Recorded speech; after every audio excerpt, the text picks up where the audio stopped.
मर्द वो हैं जो गैरों का सहारा नहीं लेते और डूबते हुए भी तिनके का सहारा नहीं लेते। सनातन पे अटैक करो और हिंदू मुस्लिम में झगड़ा पैदा करो, अराजकता फैले देश में, और अराजकता फैलेंगे तो हम कहेंगे देखो मोदी जी कुछ कर ही नहीं पा रहे। चीन से पैसा लेता है अभी वो राहुल गांधी। सनातन को बोलते हैं शाश्वत, शाश्वत को बोलते हैं निरंतर, निरंतर को बोलते हैं लगातार, जो कभी खत्म ना हो, कभी मिटे ना, कोई उसको मिटा ना सके, उसको कहते हैं सनातन।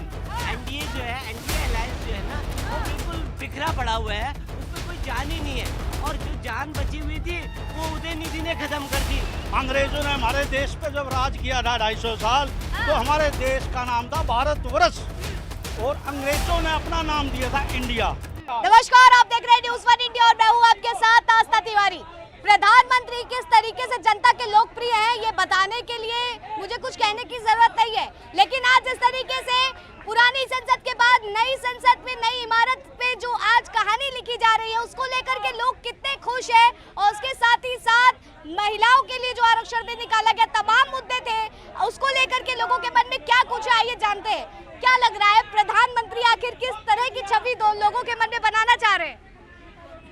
छवि उनकी बन चुकी है, गुजरात और भारत में नहीं, पूरे विश्व में एक टॉप क्लास राष्ट्रीय अध्यक्ष की छवि बना चुके हैं नरेंद्र भाई मोदी। तो क्या लगता है, कोई इसको तोड़ पाएगा? नहीं तोड़ पाएगा, नहीं तोड़ पाएगा। अभी आप कुछ गाने से संबोधित कर रहे थे। I doubt and doubt, D doubt, I doubt, a doubt, doubt he doubt, clear कुछ नहीं। क्या यही डाउट का अंदेशा है? क्या विपक्ष में आपस में इधर कतरार चल रही है? आपस में ही कलह कलेश चलेगा इनका, और ये आपस में ही लड़ लड़ कर मरेंगे, और ये जो है कभी कामयाब नहीं होंगे। अंग्रेजों ने हमारे देश पे जब राज किया था 250 साल, तो हमारे देश का नाम था भारतवर्ष, और अंग्रेजों ने अपना नाम दिया था इंडिया, और इंडिया जो है अंग्रेज चले गए। मेरे हरियाणा में अभी भी कहावत है, बोला रहा चाल के तो अंग्रेज गए थे, और ये भी चाल के जाएंगे, इन्होंने भी रख दिया ना इंडिया, ये भी चाल के जाएंगे। अब की बार 404 फिर बनेगी मोदी सरकार, और अलग जागे नरेंद्र मोदी सबसे आगे, और विरोधी बिलों में भाग गए। विरोधी बिल में भाग रहे हैं, लग रहा है। ये खाल बचाने के लिए एक दूसरे को सहारा ढूंढ रहे हैं। मर्द तमन्ना है, कोई हेज नहीं, सिलबट्टे से पिस जाए वो नरेंद्र मोदी नहीं। मर्द वो हैं जो गैरों का सहारा नहीं लेते और डूबते हुए भी तिनके का सहारा नहीं लेते। 56 इंच के सीने की बात करते हैं। 56 इंच का सीना है, साबित करके दिखा दिया। कसनीज नहीं है, सिलबट्टे से पिस जाएगा। तो क्या मतलब विपक्ष को कूच रहे हैं? विपक्ष को कुछ नहीं है, कुछ नहीं, मेज पिटेंगे, छाती पिटेंगे, मतलब प्रधानमंत्री का भौकाल टाइट और है। जब हारेंगे ना, एक दूसरे के सिर पर ठिकरा फोड़ेंगे। ममता की गलती है, स्टालिन की गलती है, नहीं ये कहेगा स्टालिन के लड़के की गलती है, उसने क्यों कह दिया सनातन खत्म करेंगे, सनातन को बिठाएंगे, सनातन को खात्मा कर देंगे। अरे ये वो फिर आपस में कहेंगे ये बेवकूफ का बच्चा अगर सनातन को कोविड की बीमारी नहीं कहता तो नहीं हारते। अरे गलती वही। हाँ, ये बड़ी भारी पड़ेगी मैडम, पड़ेगी भारी लग रहा है। नकली गठबंधन पे, ठग बंधन पे, ये जो सनातन को गाली दी है ना, उदयनिधि ने, करुणानिधि के पोते ने, करुणानिधि का पोता है, अकल का खोता है, गांठ का मोटा है, दिन में सोता है, रात को रोता है, और करुणानिधि का पोता है। फिर बयान ऐसा देता है कि पूरी नैया लोगों की डुबोता है। गठबंधन तो बनने से पहले ही डुबो दिया उसने। सहमत है इस बात से? देखिए, पूर्णतः सहमत है। एनडीए जो है, एनडीए अलायंस जो है ना, वो बिल्कुल बिखरा पड़ा हुआ है, उसमें कोई जान ही नहीं है, और जो जान बची हुई थी वो उदयनिधि ने खत्म कर दी। सनातन को कोरोना बोल करके, ठीक है ना। तो ये सारे जो है ना बिखरे हुए हैं और अपने भ्रष्टाचार को छुपाने के लिए इन्होंने एक गठबंधन बना लिया और मोदी जी के आगे खड़े हो गए। अब इन्हें पता ही नहीं है कि इनका माई बाप है कौन। अभी तो माई बाप का पता नहीं है कि बाप है कि नहीं है कोई माई बाप।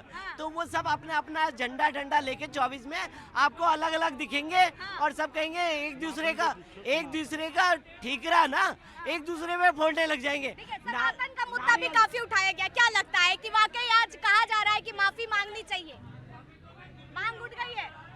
माफी मांग लेनी चाहिए, माफी मांग भी लेगा तो भी ये सनातन माफ नहीं करेगा, नहीं करेगा वो गठबंधन तो कर देंगे वो, लेकिन ये सनातनी जो है इसको माफ नहीं करेंगे। सनातन को बड़ा प्रेमी भाव कहा जाता है। सनातन का अर्थ का ही नहीं पता है, सनातन का मीनिंग का नहीं पता है। अगर ये उसका पिता स्टालिन और ये उदय ये बता दे तो इवन देन राहुल बाबा भी नहीं बता सकते सनातन का अर्थ क्या है। सनातन को बोलते शाश्वत, शाश्वत को बोलते हैं निरंतर, निरंतर को बोलते हैं लगातार, जो कभी खत्म ना हो, कभी मिटे ना, कोई उसको मिटा ना सके, उसको कहते हैं सनातन। सनातन गिनती की तरह है, गिनती एक से करते नाम शुरू, एक से नीचे आधा, आधे से नीचे पौआ, पौए से नीचे आध पाओ, ऐसे करते चले जाओगे, नहीं है, अनंत है। अंत नहीं है। संख 10 संख पदम 10 पदम, ऐसे ही गिनती खत्म नहीं होती। सनातन कभी खत्म नहीं होता। सनातन को खत्म करने वाले मेरे इस हिंदुस्तान में, मेरे भारतवर्ष में अनेक आतताई आए, वो मर गए, मिट गए, लेकिन सनातन नहीं खत्म हुआ। बिहार की नालंदा यूनिवर्सिटी विश्व की सबसे बड़ी यूनिवर्सिटी थी और सबसे बड़ी लाइब्रेरी थी विश्व की। ऐसी कोई किताब नहीं थी विश्व में जो नालंदा यूनिवर्सिटी में न हो। सनातन को मिटाने के लिए नालंदा यूनिवर्सिटी में इन आतताइयों ने आग लगाई और 3.5 साल तक आग जलती रही, किताबें जलती रही, किताबें जल गई, यूनिवर्सिटी जल गई, पर सनातन नहीं जला, सनातन नहीं मिटा। सनातन वो है अंत और आदि तक, जब तक हम रहेंगे सनातन का कभी भी, आप लगाइए कितनी पीढ़ी चली गई, अंग्रेज आ गए, अब मुगलों ने शासन कर लिया, तब भी सनातन को खत्म नहीं करेगी। ये तो है ही क्या। क्या लगता है कि 2024 का केवल यही मुद्दा है, सनातन सनातन सनातन? विपक्ष, देखिए विपक्षी रणनीति यही थी कि सनातन जागृत हो गया है, सनातन पे अटैक करो और हिंदू मुस्लिम में झगड़ा पैदा करो, अराजकता फैले देश में, और अराजकता फैलेंगे तो हम कहेंगे देखो मोदी जी कुछ कर ही नहीं पा रहे, देखो वहाँ ये हो रहा है, वहाँ ये हो रहा है। लेके आ गए थे, कभी किसानों का मुद्दा ले आते हैं, कभी मणिपुर का मुद्दा ले आते हैं, कभी एनसीसी और एनएसआर का मुद्दा ले आते हैं। तो इनका क्या है, देश को बांटने का काम है, चाहे सनातन को बांटने का काम हो, चाहे देश को बांटने का काम। कांग्रेस ने शुरू से यही करा है, गरीब गरीब कह के गरीबों को ही मिटा दिया। कांग्रेस ने बांटा है, कुछ किया नहीं है। बांटा है कांग्रेस ने, अभी तक जो भी उसकी नीति रही ना, बांटने की प्रवृत्ति रही है। बांटा नहीं है, लूटा भी है। अच्छा, 20 लाख करोड़ का घोटाला कांग्रेस के राज में हुआ है। 20 लाख करोड़ का घोटाला, केवल 2.25 लाख करोड़ का घोटाला सिर्फ कोयला में हुआ है। तो कांग्रेस बांटा नहीं है, लूटा भी है। अच्छा, तो मतलब कोई विकास नहीं देखते हैं और देश को बेचा भी है। चीन से पैसा लेता है अभी राहुल गांधी। अक्साई चीन 77,000 वर्ग किलोमीटर जमीन नेहरू जी के जमाने में ही चला गया, बेचा भी है भारत को कांग्रेस ने, लूटा नहीं है। लूटा तो लूटा, बेचा भी। सोने पे सुहागा कर दिया। सोने पे सुहागा, सोने पर सुहागा। बताइए, ये सब 54-52 साल का कहता युवा है, युवा है, वो देश का प्रधानमंत्री का मटेरियल है। वो अगर राजीव गांधी का बेटा नहीं होता तो अमेठी से भी, वहां से वायनाड से भी हारता।